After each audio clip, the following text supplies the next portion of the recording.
بالکل غلط ہے. زندہ رہتے ہوئے جو بھی مال تقسیم ہوتا ہے اس کو وراثت نہیں بولتے، اس کو تحفہ بولتے ہیں. مرنے کے بعد جو مال باقی رہتا ہے، جو مال رہتا ہے اسی مال کو وراثت بولتے ہیں. آپ بھی ظاہر کریں.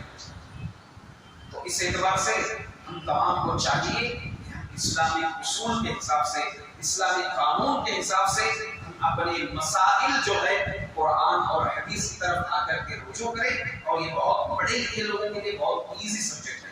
یہ تقریباً 3-4 دن کے اندر پورا سبجیکٹ سیکھ سکتے ہیں. اتنا آسان سبجیکٹ بھی ہے اور اتنا ایزی سبجیکٹ بھی ہے اور بہت ہی شارٹ سبجیکٹ بھی ہے. اس کو سیکھنا چاہیے، اس کو جاننا چاہیے. ہم اللہ تعالیٰ سے دعا کرتے ہیں اللہ رب العزت ہم تماموں کو شریعت اسلامیہ کے مطابق اپنے مالی مسائل حل کرنے کی توفیق عطا فرمائے. اپنے وراثتی مسائل شریعت کے مطابق تقسیم کرنے کی اللہ تعالیٰ ہم تماموں کو توفیق عطا فرمائے. اللہ ہمارے روزے قبول فرمائے، ہماری عبادتیں قبول فرمائے، ہماری دعائیں قبول فرمائے، ہمارا قیام افطار سحور اللہ